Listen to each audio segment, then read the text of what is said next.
Bonjour chers tous, nous sommes lundi 10 juin 2024, nous approchons des 10 heures du matin depuis Alenakri à Ovendo. Philippe Zedieire, économiste, cyberactiviste, fondateur du groupe Sans haine, ni rancune, ni insulte, juste Gabon d'abord. Quelle actualité ce matin? L'actualité va tourner autour de la France. Parce que depuis que nous avons commencé nos lives en direct avec vous, nous avons toujours dit et nous avons toujours estimé que la France, ex-puissance coloniale, a toujours été au cœur de la problématique politique au Gabon. Nous n'avons cesse de dénoncer son jeu de rôle chez nous et nous avons consacré un live à nos fameux accords dits de coopération secret, accords que nous avons qualifiés de léonins car profitables uniquement et spécifiquement à la France au détriment du peuple gabonais. De plus, à chacune de nos consultations électorales, notamment au niveau de la présidentielle, il est avéré, et ce cas ne s'explique pas uniquement pour le Gabon, il est avéré que la France s'est toujours arrangée à désigner, sinon à choisir, à la place de nos peuples, histoire de nous imposer son poulain afin de perpétuer l'ordre ancien et continuer ainsi de tirer profit en termes d'exploitation à vil prix de nos richesses du sol et du sous-sol principalement. Nous l'avons toujours dit et nous ne cesserons de le dénoncer. Conseiller sans solde du CTRI, notre combat, qui est un combat politique, se veut sans complaisance ni flagornerie, avec pour seule ambition l'éveil d'un nombre croissant de compatriotes gabonais, histoire de faire ressurgir la mission quasi divine assignée au général président de la transition Brice Clotaire Oligui Nguema et au CTRI, incarnation pour nous de la libération du Gabon, quoi qu'en disent ou quoi qu'en pensent certains.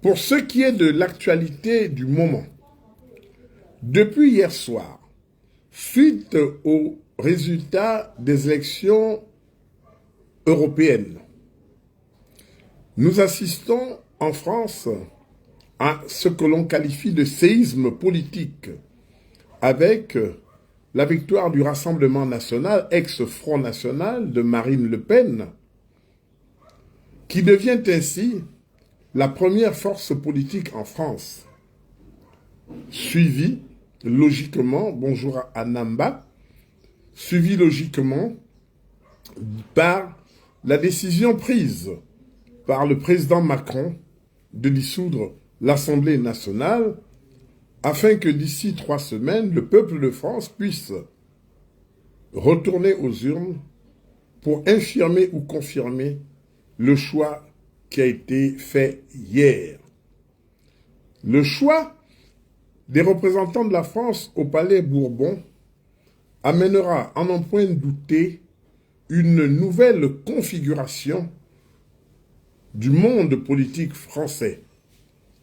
La victoire quasi annoncée des partisans de Marine Le Pen, victoire qui ne semble souffrir de l'ombre d'aucun doute, la seule certitude se situant au niveau du score, du pourcentage à venir, pourcentage à réaliser, pour savoir si c'est réellement un raz-de-marée ou si c'est un épiphénomène.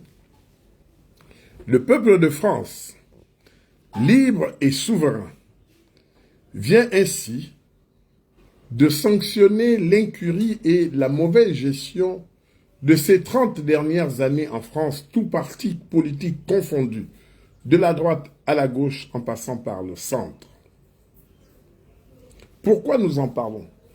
Nous en parlons parce que la politique française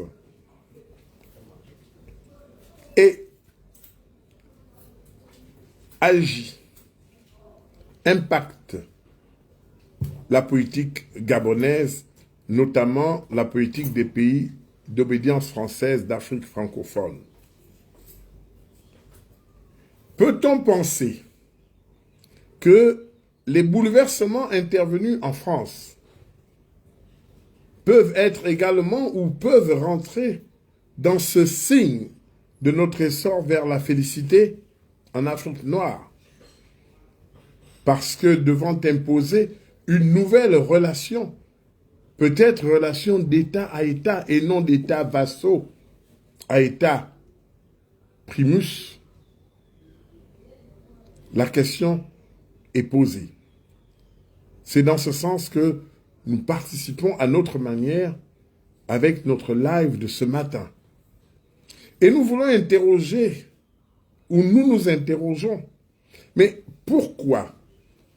Pourquoi la diplomatie gabonaise, sous le régime de la transition aujourd'hui, pourquoi cette diplomatie a accepté le principe d'une visite officielle de notre champion, Brice Clotaire Oligui Nguema, en France, quelques jours seulement avant le vote de cette élection européenne où tous les instituts de sondage, je dis bien tous, la Sofres, l'Ipsos, tous, annonçaient ou présageaient la défaite pour les partis politiques traditionnels au profit du Front, voire du Rassemblement national.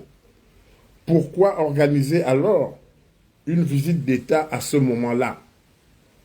Si gouverner, c'est prévoir ce que nous pensons, nous devons, à notre corps défendant, reconnaître que là, notre diplomatie, la diplomatie gabonaise, c'est peut-être bel et bien fourvoyé avec un président Macron aujourd'hui affaibli et qui court le risque de terminer son deuxième mandat en compagnie d'un Premier ministre de cohabitation, Premier ministre issu du rang dit des extrémistes.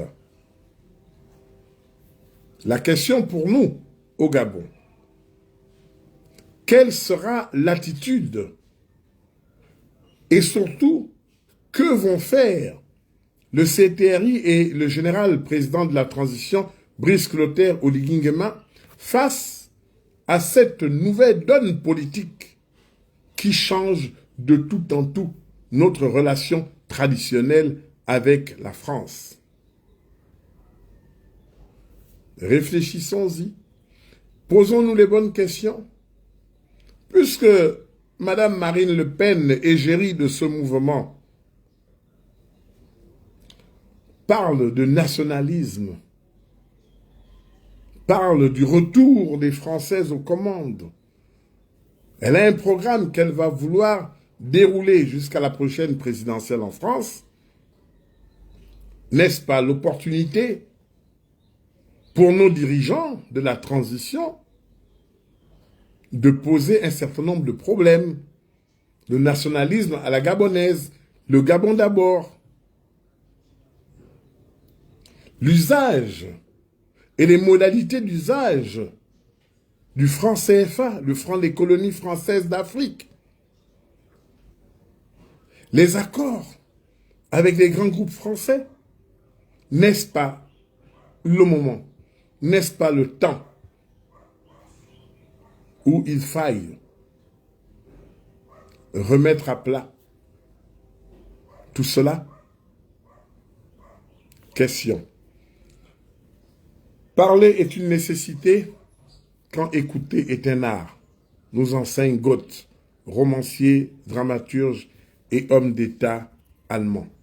C'était pour cette matinale, Philippe Nzedieyero, votre humble et fidèle serviteur, qui vous dit merci, qui vous souhaite une excellente semaine et qui dit attention, ce qui se passe en France impacte et impactera forcément l'avenir du Gabon. C'est le moment, c'est le temps. Bonne semaine. Merci.